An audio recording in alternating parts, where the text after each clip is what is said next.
Hello student, स्वागत है आपका हमारी ऑनलाइन क्लासेज में। मैं अभिषेक जांगीड़, आपका मैथ्स टीचर, आपका स्वागत करता हूं। तो बेटा, जैसा कि आपको पता है कि कोरोना महामारी हमारे देश में चल रही है, ठीक है। इस महामारी के कारण स्कूल कॉलेज सभी क्या है, बंद है, और जिसकी वजह से आपकी पढ़ाई रुकी हुई है। तो आपकी पढ़ाई ना रुके उसके लिए हम आपके लिए ऑनलाइन क्लासेज लेकर आए हैं, ठीक है। तो आप हमारे YouTube चैनल से जुड़े रहिए और पढ़ाई को कंटिन्यू करते रहिए, वीडियो को देखते रहिए, ठीक है। और अपने दोस्तों को, अपने पड़ोसियों को और ज्यादा से ज्यादा आप वीडियो को शेयर करें ताकि सभी को इस पढ़ाई का लाभ मिल सके, ठीक है। तो हम चलते हैं अपनी पढ़ाई की ओर। तो सबसे पहले मैं आपको स्टार्ट करने वाला हूं बेसिक से, ठीक है। बिल्कुल बेस से आपको स्टार्ट करने वाला हूं कि हमारे मैथमेटिक्स में बेस क्या है, कि बेसिक क्या है, ठीक है। तो बेसिक से हम स्टार्ट करेंगे। बेसिक में सबसे पहला हमारा टॉपिक, जैसा कि मैंने लिखा भी हुआ है, कि संख्याएं हमारे पास आएंगी सबसे पहले, जिसको इंग्लिश में बोला जाता है नंबर्स, ठीक है। जिसका पार्ट नंबर 1 मैं आज लेकर आया हूं, ठीक है। इस नंबर्स को हम 2 पार्ट में कंप्लीट करेंगे। तो पहला पार्ट हमारा है, ठीक है, पहला पार्ट आज हमारा ये है जिसमें संख्याओं की हम बात करेंगे। तो संख्याओं में अब संख्या बहुत सारी संख्याएं हैं, ठीक है। तो मैं आज कितनी संख्याओं की बात करूंगा? केवल 8 संख्याओं की बात करूंगा, ठीक है। तो संख्याएं क्या है, तो आपने पहले भी आपकी छोटी क्लास में पढ़ा होगा। छोटी क्लास में मैं ये नहीं कह रहा कि आपने LKG UKG से पढ़ा होगा, ठीक है। 6th 7th में 8th में भी आपने संख्याओं के बारे में थोड़ा बहुत पढ़ा होगा। अब क्या पढ़ा होगा आपने? देखो, प्राकृत संख्या पढ़ी होंगी, पूर्णांक संख्या, सम संख्या, विषम संख्या, ये आपने पढ़ी होंगी, नाम सुने होंगे, ठीक है। कुछ थोड़ा बहुत आपको पता होगा, बाकी आपको मैं आज यहाँ पर क्लियर करा दूंगा, ठीक है। तो हम समय खराब ना करते हुए चलते हैं अपनी पढ़ाई की ओर। तो सबसे पहले देखो, संख्याओं की बात हम कर रहे हैं। अब संख्या मैंने आपको जैसा कि अभी बोला था कि संख्या कई प्रकार की है। हम आज कितने की बात करेंगे? 8 की बात करेंगे। तो मैं 8 के नाम बताता हूं सबसे पहले। तो जैसा कि आज हम बात करने वाले हैं सबसे पहले प्राकृत संख्या की, ठीक है, जिसको इंग्लिश में बोला जाता है नेचुरल नंबर। इसके बाद हम बात करेंगे पूर्णांक संख्या, इंटीजर नंबर, सम संख्या की बात करेंगे, इवन नंबर, विषम संख्या की बात करेंगे, ओड नंबर, ठीक है। परिमेय संख्या की बात करेंगे, रैशनल नंबर। इसके बाद हम अपरिमेय संख्या की बात करेंगे, इरेशनल नंबर। 7वां है हमारा वास्तविक संख्या, जिसको हम बोलते हैं रियल नंबर। इसके बाद 8वें की बात करेंगे भाज्य संख्याएं, जिसको हम बोलते हैं डिविजिबल नंबर, ठीक है। अब हम इन संख्याओं की बात करते हैं, तो चलते हैं हम अपनी पहली संख्या की ओर। तो पहली संख्या जैसा कि हमारे पास क्या है, पहली संख्या क्या है हमारी पास? प्राकृत संख्याएं, प्राकृत संख्याएं, जिसको हम क्या बोलेंगे? नेचुरल नंबर्स, ठीक है। ये हो गया हमारा पहली संख्या हो गई। अब इसकी परिभाषा क्या होती है, इसकी डेफिनेशन क्या होती है, वो आप सुनेंगे, ध्यान से सुनेंगे। तो प्राकृत संख्या, नेचुरल नंबर क्या होता है? देखो, सिंपल सी इसकी डेफिनेशन है कि एक से लेकर अनंत तक की जितनी भी संख्या हमारे पास होती है, अनंत तक का मतलब जहां पर ये खत्म ही नहीं होती, जितनी भी संख्या हमारे पास है, ठीक है, एक से लेकर जितनी भी संख्या हमारे पास होती है, वो सभी कौन सी संख्या कहलाती हैं? प्राकृत संख्याएं कहलाती है, नेचुरल नंबर कहलाती हैं, ठीक है। इसकी परिभाषा मैं आपके सामने लिखता हूं, जैसा कि एक से लेकर, सिंपल भाषा में मैं आपको बता रहा हूं इन चीजों को, ठीक है। सिंपल भाषा में हम यही बोलेंगे कि एक से लेकर अनंत तक की सभी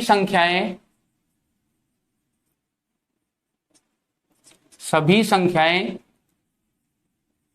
प्राकृत संख्याएं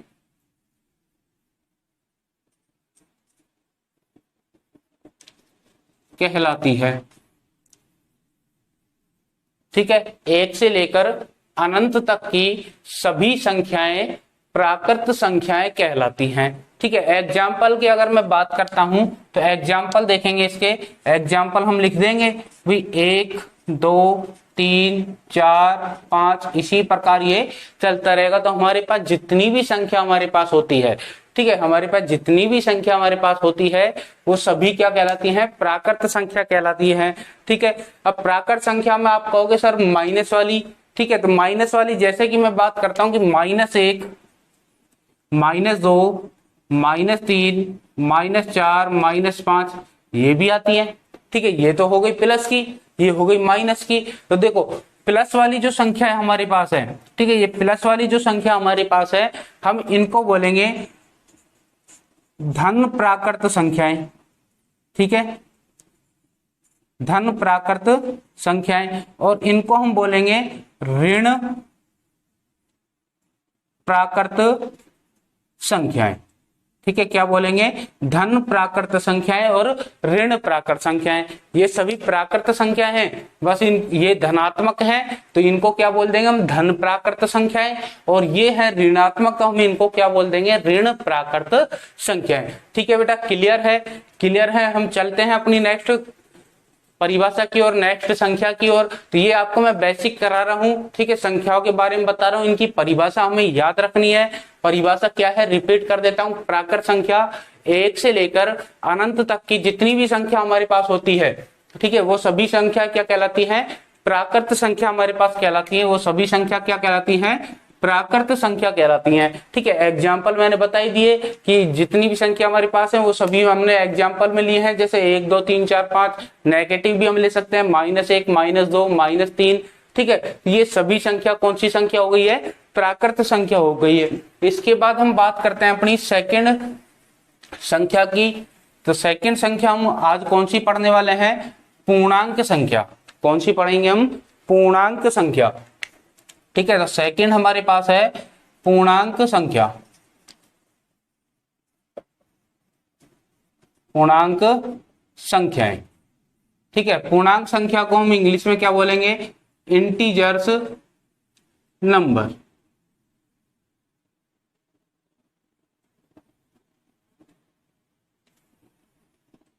ठीक है, पूर्णांक संख्या हो गई। अब पूर्णांक संख्या की सिंपल सी डेफिनेशन अगर मैं बात करता हूं कि सिंपल तरीके से हम इसको कैसे याद कर सकते हैं, तो सिंपल तरीके की हम बात करें तो जैसा कि ध्यान से सुनेंगे कि सभी ऋणात्मक, ठीक है, सभी ऋणात्मक, सभी धनात्मक और जीरो मतलब शून्य, जिसको हम हिंदी में क्या बोलते हैं? जीरो को शून्य। तो दोबारा सुनेंगे, सभी धनात्मक, सभी ऋणात्मक और जीरो, ये सभी संख्याएं हमारे पास क्या कहलाती हैं?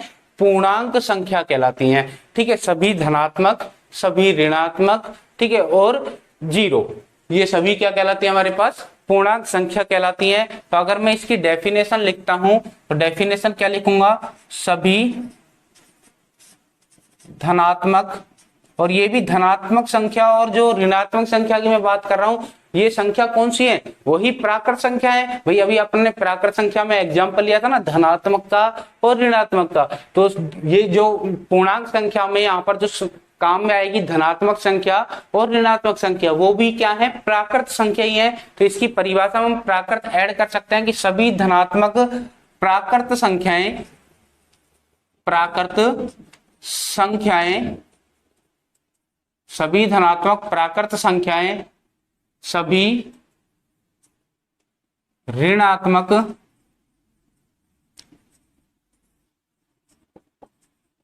प्राकृत संख्याएं एवं शून्य, ठीक है, एवं शून्य क्या कहलाती हैं? पूर्णांक संख्याएं कहलाती हैं, कहलाती है। ठीक है, क्लियर है। एग्जाम्पल की अगर मैं बात करता हूं तो एग्जाम्पल देखेंगे, एग्जाम्पल देखेंगे कि सबसे पहले मैंने लिख दिया बीच में जीरो। ठीक है, अब जीरो के राइट साइड में तो क्या होती है? प्लस की संख्या होती है, और जीरो के लेफ्ट साइड में कौन सी होती है? माइनस की संख्या होती है। -1, -2, -3, -4, इस प्रकार ये इधर चलती रहेगी माइनस की, और इधर हम प्लस की लिख देते हैं 1, 2, 3, 4। ठीक है, तो यहाँ पर वो सभी चीजें आ चुकी हैं। देखो, सभी धनात्मक प्राकृत संख्या, सभी ऋणात्मक प्राकृत संख्या और शून्य मतलब जीरो, ये सभी क्या कहलाती हैं? पूर्णांक संख्याएं कहलाती हैं। अब देखो, पूर्णांक संख्या को हम पूर्ण संख्या भी बोलते हैं। पूर्णांक जो संख्या है इसको हम क्या बोलते हैं? पूर्ण संख्या भी बोलते हैं। ठीक है, इंग्लिश में वही रहता है इंटीजर्स नंबर। ठीक है, पूर्णांक को हम क्या बोलते हैं, इसका दूसरा नाम भी क्या बोल सकते हैं, पूर्ण संख्या भी बोल सकते हैं। ठीक है बेटा, क्लियर है? क्लियर है तो हम चलते हैं अपने नेक्स्ट परिभाषा की ओर। नेक्स्ट हमारी संख्या कौन सी है, सम संख्या। सम संख्या की ओर हम चलते हैं। तो सम संख्या देखेंगे,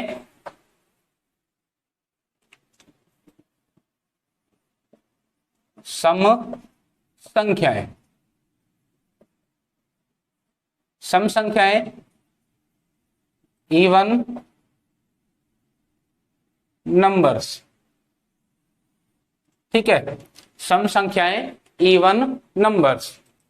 सम संख्याओं की अब अगर हम बात कर रहे हैं तो सम संख्याओं में देखेंगे इसकी परिभाषा। सबसे पहले तो परिभाषा क्या होगी सम संख्या की, देखेंगे सिंपल सी लैंग्वेज में कि ऐसी संख्याएं, ठीक है, ऐसी संख्याएं जिनमें दो का पूरा पूरा भाग जाता हो। ठीक है, ऐसी संख्याएं जिनमें दो का पूरा पूरा भाग जाता हो, या हम दूसरी भाषा में बोलें ऐसी संख्याएं जो दो से पूरी तरह विभाजित होती हो। ठीक है, जो दो से पूरी तरह विभाजित होती हो, ये इसकी परिभाषा है, जिसको मैं लिख देता हूं।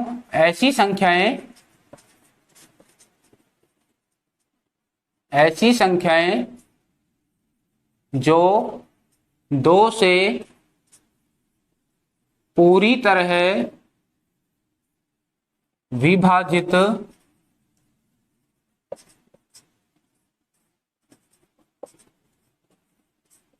होती हो। ठीक है, जो दो से पूरी तरह विभाजित होती हो, कौन सी संख्या कहलाएगी, सम संख्याएं कहलाती हैं।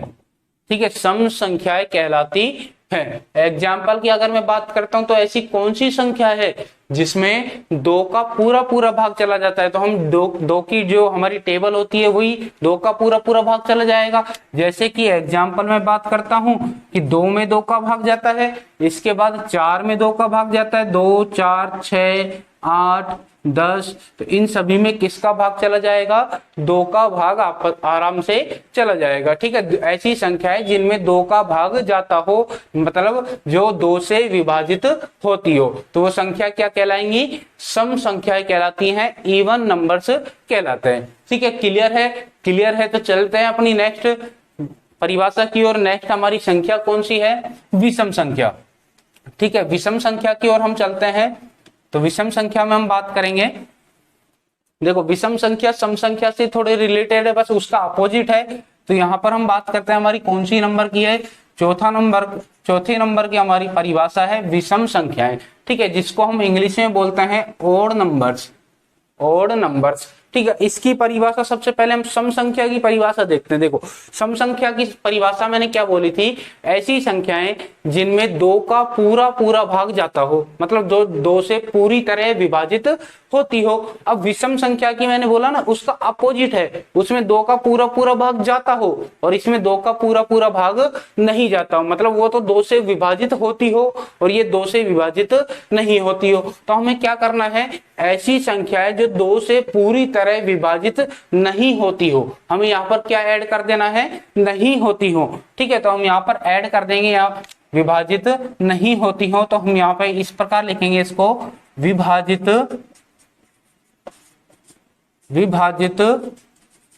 नहीं होती हो, कौन सी संख्याएं कहलाएंगी, विषम संख्याएं कहलाती हैं।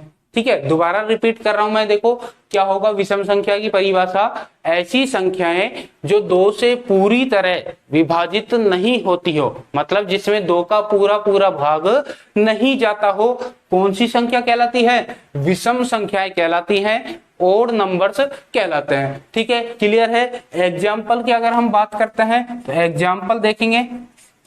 एग्जाम्पल में आप देखोगे जैसे कि एक, ठीक है, एक में दो का भाग नहीं जाता है, 3 5 7 9 11। तो इन सभी संख्याओं में किसका भाग नहीं जाता है? 2 का पूरा पूरा भाग नहीं जाता है, ये 2 से विभाजित नहीं होती हैं। ठीक है, तो ऐसी संख्याएं जो 2 से पूर्णतः विभाजित नहीं होती हैं वो कौन सी संख्या कहलाती हैं? विषम संख्याएं कहलाती हैं। तो क्लियर है बेटा? क्लियर है, तो हम चलते हैं अगले नेक्स्ट परिभाषा की ओर। नेक्स्ट हमारी क्या आएगी? परिमेय संख्या आती है। ठीक है, परिमेय संख्याओं की अगर हम बात करते हैं तो परिमेय संख्या हम देखेंगे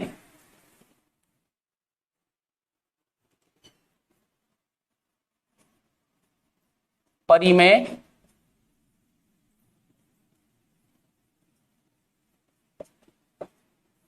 संख्याएं। ठीक है, परिमेय संख्याओं को जिसको इंग्लिश में क्या बोला जाता है? Rational numbers. ठीक है, परिमेय संख्याओं की परिभाषा की बात करते हैं। परिमेय संख्या की परिभाषा देखो क्या होती है। परिभाषा क्या होगी इसकी कि परिमेय संख्या क्या होती है? देखो P बटा Q। ठीक है, हम क्या लेंगे? एक P बटा Q का एक रूप लेते हैं। P बटा Q का एक रूप लेके चलते हैं कि P बटा Q के रूप की जितनी भी संख्या होती है, ठीक है, P बटा Q के रूप की जितनी भी संख्या होती हैं वो सभी क्या कहलाती हैं? परिमेय संख्या कहलाती हैं। ठीक है, अब यहाँ पर P और Q क्या है? P और Q क्या है? पूर्णांक है। P और Q क्या है? पूर्णांक है। पूर्णांक की हमने बात की थी। ठीक है, सभी धनात्मक, सभी ऋणात्मक और जीरो क्या कहलाती है? पूर्णांक। तो यहाँ पर P और Q क्या है? पूर्णांक संख्या है। अब यहाँ पर एक कंडीशन और लगती है बेटा। क्या लगती है? कंडीशन लगती है। वो कंडीशन मैं पहले परिभाषा लिखता हूँ। देखो कंडीशन भी मैं आपको बताऊंगा। कंडीशन क्या है? सबसे पहले मैं परिभाषा लिखता हूं। परिभाषा क्या होगी? देखो P बटा Q के रूप की सभी संख्याएं, मैं आपको सिंपल लैंग्वेज में लिखा रहा हूं, शॉर्ट रूप में लिखा रहा हूं ताकि आपको आसानी से याद हो सके।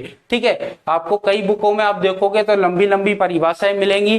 ठीक है, तो आप उनको भी पढ़ सकते हो, परंतु मैं आपको बता रहा हूं कि सिंपल लैंग्वेज में और शॉर्ट रूप में आपको किस प्रकार याद की जा सकती है। ठीक है, तो ये इनकी परिभाषा आपसे कोई एग्जाम में आपसे कोई पूछेगा नहीं। ठीक है, आपको केवल याद रखनी है कि आपको संख्याएं होती क्या है, पूर्णांक संख्या क्या होती है, सम संख्या क्या होती है। तो सिंपल सी अपन को याद रखना है कि ये संख्या क्या होती है। अपन को संख्या पता होनी चाहिए। ठीक है, अब संख्या पता होने के लिए अपन को इनको याद करना है। और याद क्या करेंगे? अपन को सिंपल इसको तरीके से, बिल्कुल सिंपल तरीके से अपन इनको कैसे याद कर सकते हैं वो अपन को देखना है। ठीक है, तो वही मैं आपके सामने लेकर आया हूं कि बिल्कुल सिंपल शॉर्ट रूप में आपको बता रहा हूं कि जैसे कि परिमेय संख्या की परिभाषा क्या है कि P बटा Q के रूप की सभी संख्याएं, ठीक है, सभी संख्याएं क्या कहलाती हैं? परिमेय संख्या कहलाती हैं। संख्याएं परिमेय संख्याएं कहलाती हैं। ठीक है, और मैंने बोला था कि जहां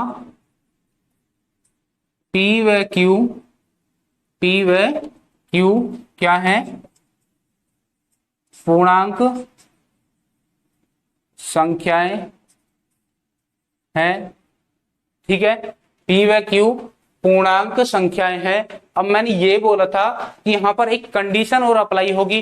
कंडीशन क्या अप्लाई होगी कि इसमें Q बराबर नहीं होना चाहिए 0 के। ठीक है, जो Q है वो 0 के बराबर नहीं होना चाहिए। क्यों नहीं होना चाहिए? देखो जैसे कि P बटा Q है। ठीक है, मान लो P कुछ भी संख्या है, जैसे कि P है हमने लिया 2। ठीक है, और मान लो Q की जगह है 0।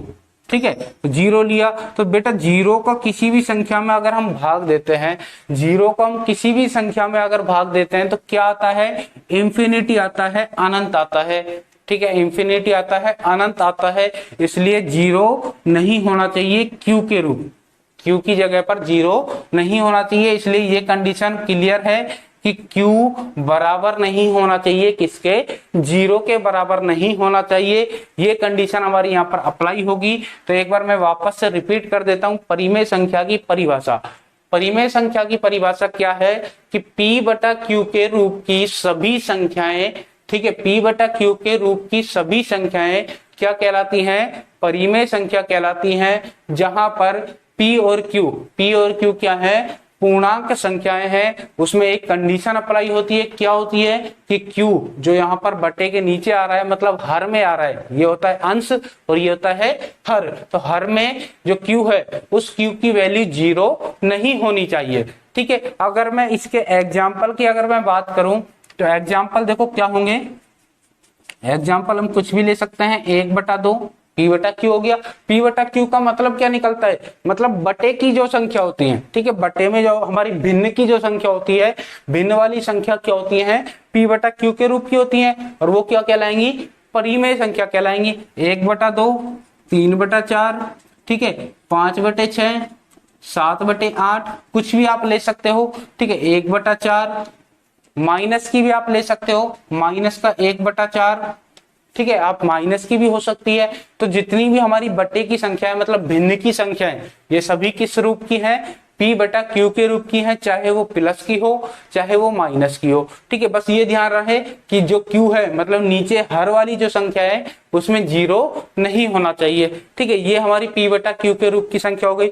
अब आप कहोगे सर ये मैंने एक एग्जाम्पल लिया, जैसे कि इसमें एग्जाम्पल लिया 2, क्या ये 2 परिमेय संख्या है, क्या ये 2 परिमेय संख्या है।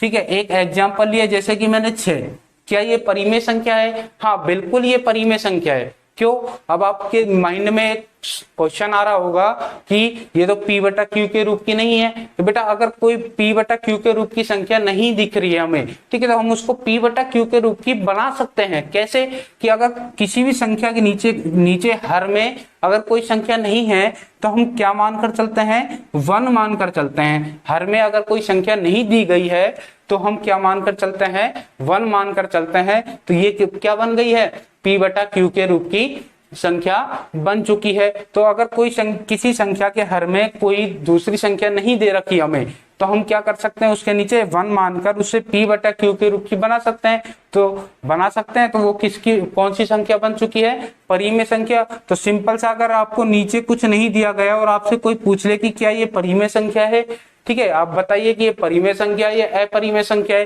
तो आप सीधा सीधा क्या बोलोगे, क्लियर तुरंत जवाब दोगे कि ये क्या कैसी संख्या है, परिमेय संख्या है, P बटा Q के रूप की संख्या है ये। ठीक है, ये P बटा Q के रूप की संख्या है, क्योंकि इसके नीचे हम क्या मान सकते हैं, 1 मान सकते हैं। तो क्लियर है, क्लियर है। तो चले हम अगली नेक्स्ट संख्या की ओर, अपरिमेय संख्या। ठीक है, अपरिमेय संख्या की ओर हम चलते हैं।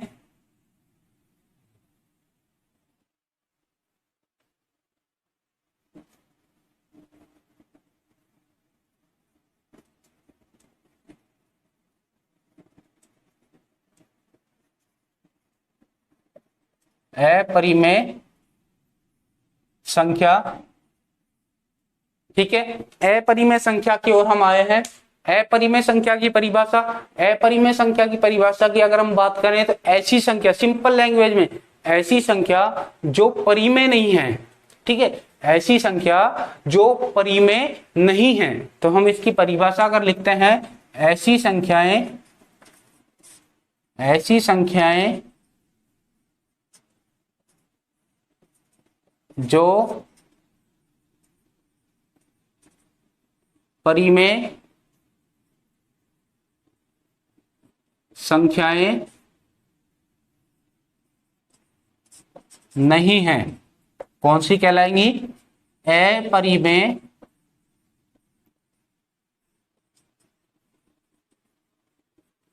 संख्याएं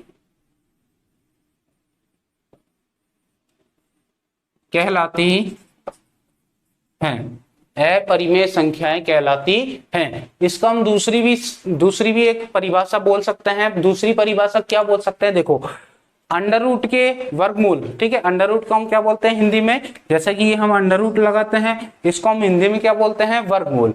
ठीक है, वर्गमूल के अंदर ऐसी संख्याएं, ठीक है, जिनका हम पूरा वर्गमूल नहीं निकाल सकते। ठीक है, वर्गमूल के अंदर ऐसी संख्याएं जिनका हम पूरा वर्गमूल नहीं निकाल सकते, वो कौन सी संख्या कहलाती हैं, अपरिमेय संख्या कहलाती हैं। ठीक है, अब मैं इसमें एग्जाम्पल लेके चलता हूं। जैसे सबसे पहले मैं इसका एग्जाम्पल लिख देता हूं, उसके बाद मैं आपको 2 बातें क्लियर कराऊंगा। कि इसका मैंने एग्जाम्पल लिखा, एग्जाम्पल क्या लिखा, जैसे कि मैंने √2, √3, ठीक है, √5, √7, ठीक है, ये लिखा। और इसमें एक एग्जाम्पल लिया मैंने पाई, ठीक है, और कई एग्जाम्पल हो सकते हैं, ठीक है। अब मैं देखो आपको क्या क्लियर करा रहा हूं, पहले मैं आपको इसी को बता देता हूं कि ऐसी संख्या जो परिमेय नहीं है, परिमेय मैंने आपको बताया है कि p/q के रूप की संख्या, अगर आपको p/q के रूप की नहीं दिख रही है तो समझ जाओ कि अपरिमेय संख्या है, ठीक है। ये इसकी दूसरी परिभाषा से आप इसको याद कर सकते हो। दूसरी परिभाषा क्या है कि ऐसी संख्या जिनका पूरा का पूरा वर्गमूल नहीं निकाला जा सकता, ठीक है। मैं इसकी दूसरी परिभाषा लिख देता हूं, ऐसी संख्याएं, ठीक है, या इसको और सिंपल हम बात करें तो √q के रूप की वे सभी संख्याएं जिनका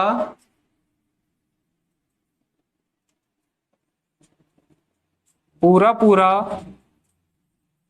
वर्गमूल नहीं निकाला जा सकता, ठीक है, जिनका पूरा वर्गमूल नहीं निकाला जा सकता, ठीक है। तो ये हो गया हमारा अपरिमेय संख्या की दूसरी परिभाषा। √q के रूप की, q क्या है, कोई भी हमारी पूर्णांक संख्या हो सकती है, ठीक है। पूर्णांक संख्या नहीं बोलेंगे इसको। यहाँ पर जो q है हमारा, यहाँ पर जो q है वो कौन सी संख्या होगी, प्राकृत संख्या होगी। यहाँ पर जो q है वो कौन सी संख्या होगी, प्राकृत संख्या होगी। पूर्णांक हम इसको नहीं बोल सकते क्योंकि पूर्णांक में हमारी नेगेटिव वाली संख्या भी आती है, ऋणात्मक संख्या भी आती है। अगर वर्गमूल के अंदर हमारी ऋणात्मक संख्या आ जाती है तो वो हमारी अपरिमेय संख्या नहीं होगी, वो हमारी कौन सी संख्या होगी, काल्पनिक संख्या होगी, जिसके बारे में हम अगले पार्ट में पढ़ेंगे, पार्ट नंबर 2 में पढ़ेंगे, ठीक है। काल्पनिक संख्या हो जाती है अगर √ के अंदर कोई भी ऋणात्मक संख्या आ जाती है। तो यहाँ पर हम q को प्राकृत संख्या बोलेंगे, ठीक है। तो प्राकृत संख्या होगी, q की जगह पर प्राकृत संख्या क्या होगी, 1 से लेकर अनंत तक की कोई भी संख्या हो सकती है। अब देखो √q के रूप की वे सभी संख्याएं जिनका पूरा वर्गमूल नहीं निकाला जा सकता, वो कौन सी संख्या कहलाती है, अपरिमेय संख्या कहलाती है। इसकी दूसरी परिभाषा मैंने आपको बताई है। अब मैं देखो दो बातें आपको क्या क्लियर करना चाहता हूं, परिमेय और अपरिमेय में। एग्जाम्पल लेता हूं, जैसे कि मैंने एक एग्जाम्पल लिया √2 और एक एग्जाम्पल लिया मैंने √4। अब मेरा आपसे सवाल है कि आपसे क्या सवाल है कि ये बताइए कि √2 और √4 में से कौन सी तो परिमेय संख्या है और कौन सी अपरिमेय संख्या है। तो सिंपल सी देखो, हम परिभाषा अगर हमें याद है, हमें पता है कि परिमेय संख्या क्या होती है, अपरिमेय संख्या क्या होती है, तो हम आराम से बता सकते हैं। तो अपरिमेय संख्या की जैसे परिभाषा हमारे माइंड में तुरंत आई क्या कि √q के रूप की वे सभी संख्याएं जिनका हम पूरा वर्गमूल नहीं निकाल सकते। तो √2 का पूरा वर्गमूल नहीं निकाला जा सकता, क्यों, क्योंकि इसका जो वर्गमूल होता है वो पॉइंटों में होता है। इसका वर्गमूल क्या होता है, इसकी वैल्यू मैं बता देता हूं 1.414, ठीक है, 1.414। इसका पूरा वर्गमूल नहीं आता है, इसलिए ये कैसी संख्या है, अपरिमेय संख्या है,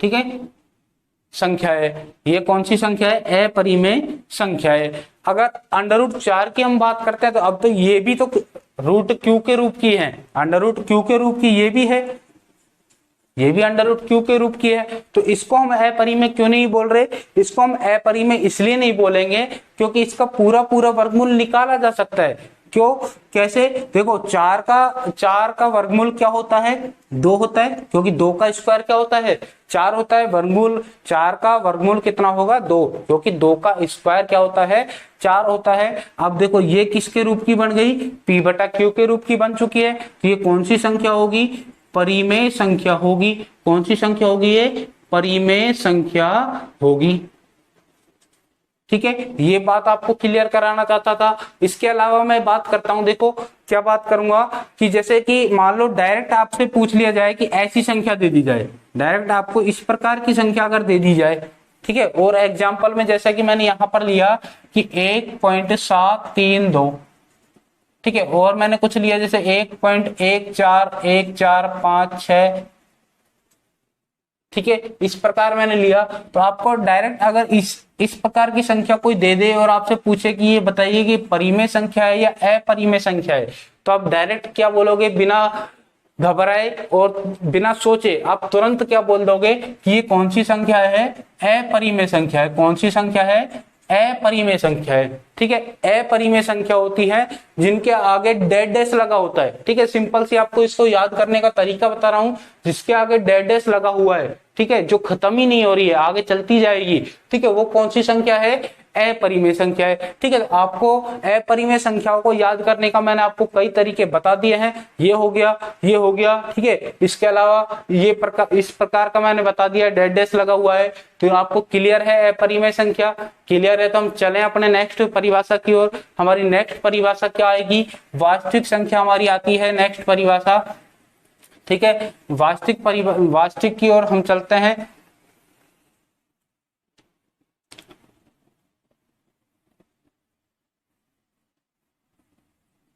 वास्तविक की ओर हम चलते हैं, देखेंगे वास्तविक संख्या,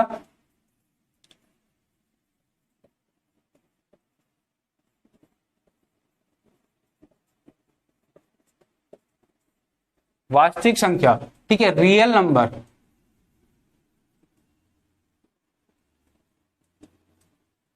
वास्तविक संख्या की हम बात करते हैं, ठीक है। वास्तविक संख्या की सिंपल सी परिभाषा की अगर हम बात करते हैं तो सभी तो परिमेय संख्या और सभी अपरिमेय संख्या कौन सी कहलाती है, वास्तविक संख्या कहलाती है। इसकी परिभाषा में लिखता हूं कि सभी परिमेय संख्या, परिमेय संख्या संख्याएं व सभी अपरिमेय संख्याएं कौन सी संख्या कहलाती हैं, वास्तविक संख्या कहलाती हैं। वास्तविक संख्याएं कहलाती हैं, ठीक है। परंतु यहां पर इसकी एक कंडीशन है। इसकी एक कंडीशन क्या है कि जो वास्तविक संख्या होती है वो सदैव धनात्मक होनी चाहिए, ठीक है। जो वास्तविक संख्या है, इसको मैं नोट में लिख देता हूं कि वास्तविक संख्या जो है, वास्तविक संख्याएं, ठीक है, सदैव धनात्मक होती है। सदैव किस प्रकार की होती हैं, धनात्मक होती हैं, ठीक है। जो सभी हमारी जो परिमेय संख्याएं हैं और जो अपरिमेय संख्याएं, वो कौन सी संख्या कहलाती हैं, वास्तविक संख्या कहलाती हैं, रियल नंबर्स कहलाते हैं, ठीक है। अब परिमेय संख्या और अपरिमेय संख्या क्या होती है मैंने आपको बता दिया है। उनके एग्जाम्पल जो है वो भी मैंने आपको क्लियर करा दिए हैं, ठीक है। तो वही एग्जाम्पल इसमें होंगे, ठीक है। और इसमें पर एक कंडीशन आपको जो ध्यान रखनी है कि वास्तविक संख्या जो होगी वो हमेशा कैसी होनी चाहिए, धनात्मक होनी चाहिए, मतलब प्लस की होनी चाहिए, नेगेटिव नहीं होनी चाहिए, ठीक है, प्लस की होनी चाहिए। इसलिए मैंने इसको नोट में लिखा है कि वास्तविक संख्या सदैव कैसी होती है, धनात्मक होती है। तो क्लियर है बेटा, क्लियर है। तो हम चलते हैं अपनी नेक्स्ट और आज के पार्ट नंबर 1 की लास्ट संख्या पर। 8वीं संख्या हमारी कौन सी होगी, भाज्य होगी। इसके आगे का हम अपने पार्ट नंबर 2 में बात करेंगे, ठीक है। तो हम देखते हैं हमारी लास्ट संख्या जो कि आज के पार्ट नंबर 1 की है कि भाज्य संख्याएं। 8वां भाज्य संख्याएं, ठीक है। भाज्य संख्या डिविजिबल नंबर्स, ठीक है। भाज्य संख्या क्या होती है देखेंगे, इसको समझेंगे आप कि भाज्य संख्या क्या होती है। भाज्य संख्या अगर मैं सिंपल तरीके से याद करने की बात करूं तो सिंपल तरीके हम इसको क्या बोलेंगे, ठीक है, ऐसी संख्या, ठीक है, ऐसी संख्या जिसमें स्वयं और एक के अलावा, ठीक है, स्वयं मतलब जो भी संख्या की हम बात कर रहे हैं वो खुद, ठीक है, स्वयं और एक के अलावा और भी कई क्या हो, गुणनखंड हो उसके, ठीक है, और भी क्या हो उसके गुणनखंड हो, या और भी अगर मैं सिंपल की बात करता हूं तो जैसे कि ऐसी संख्या जो स्वयं और एक के अलावा किसी और संख्या से विभाजित होती हो, ठीक है, कोई किसी और संख्या से विभाजित होती हो, वो कौन सी संख्या कहलाती है, भाज्य संख्याएं कहलाती हैं। परिभाषा अगर मैं लिखता हूं, ऐसी संख्याएं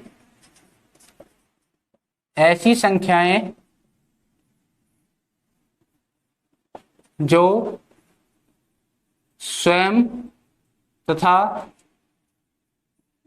एक के अलावा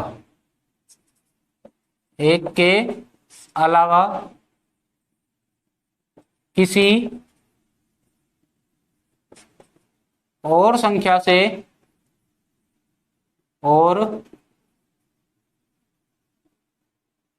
से विभाजित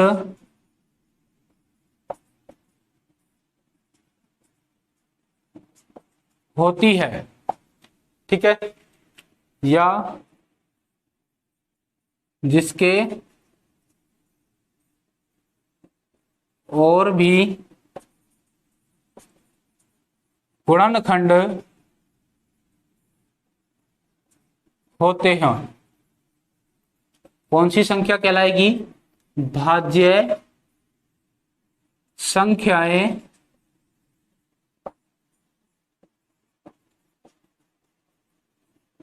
कहलाती है, ठीक है। ये हो गई भाज्य संख्या की परिभाषा, जिसमें मैंने आपको दोनों ही तरीके का लिख दिया है।